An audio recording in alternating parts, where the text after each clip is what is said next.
20-এর দশকে ভারতবর্ষে যতগুলো হাইব্রিড প্রজাতির আম জনপ্রিয় হয়েছিল তার মধ্যে একটি অত্যন্ত জনপ্রিয় হলো মল্লিকা।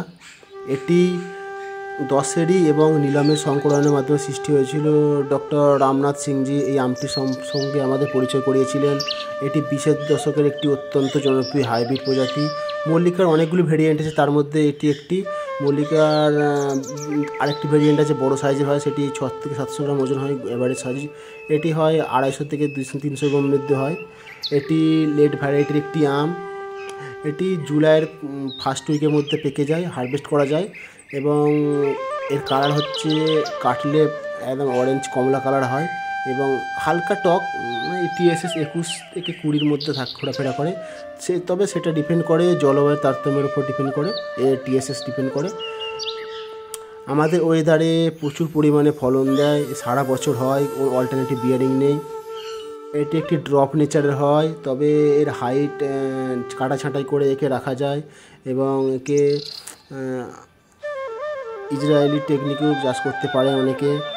তাছাড়া আপনারা একে পুনিং করে করে টবেও রাখতে পারেন।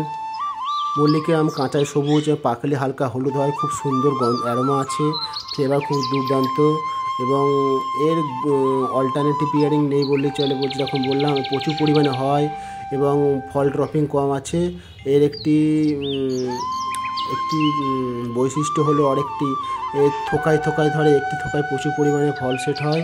এছাড়া এর একটি খারাপ দিক হচ্ছে এতে আপনার ম্যালফরমেশনের সমস্যা নেই বললে চলে। ম্যালফরমেশন হয় না, তবে কিছু কিছু ক্ষেত্রে ম্যালফরমেশন দেখাও যেতে পারে। এছাড়া এতে গ্যামাসিস নেই এবং চোষক পোকার আক্রমণ থাকে প্রচুর পরিমাণে গাছটিতে। পাতায় প্রচুর পরিমাণে অ্যাটাক করে চোষক পোকা। প্লায়ের সমস্যা আছে এবং এছাড়াও গাছটি ঠিকঠাকভাবে প্রুনিং না করলে প্রচুর লম্বা হয়ে যায়। তাছাড়া এর কোনো আর সাইড এফেক্ট নেই। এর ফলের সাইজে কোনো রকম হেরফের আসে না। একটি থোকায় 10টি আম ধরলেও ফলের সাইজে সেরকম ঘাটতি দেখা যায় যে কোনোটি ছোটো কোনোটি বড়ো নয়, প্রায় সেম সাইজ থাকে। আমি সাজেস্ট করব অবশ্যই মল্লিকা আম লাগাতে।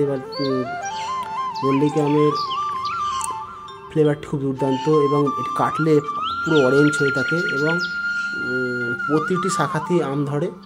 অবশ্যই একটি নিজের কালেকশন রাখবেন।